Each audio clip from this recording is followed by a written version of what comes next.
In continuing to talk about Jonah, I also look at the fact that he had an issue with being obedient to God in this particular situation. When God told him to go to Nineveh, he was disobedient because he had a personal opinion about the people of Nineveh.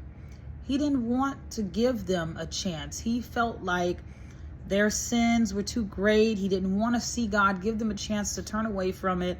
He had his own personal opinions. And we also deal with that at times.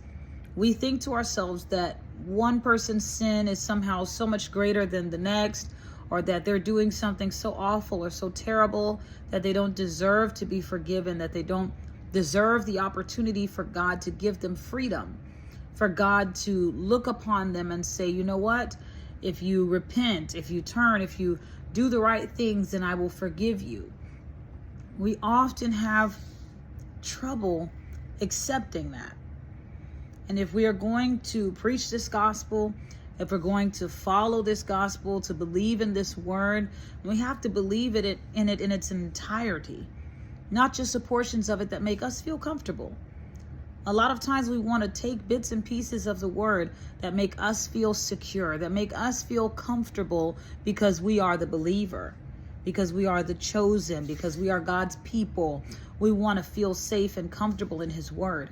But when it comes to others, we want to, push the topic of destruction, push the topic, of, hey, you'll be punished for this and for that.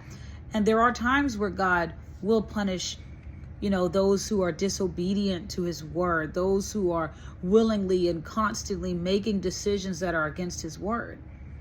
But God is also able to look upon those that will stop and turn from their ways and seek forgiveness, because he knows our heart. He knows why we are in the situation we're in the first place.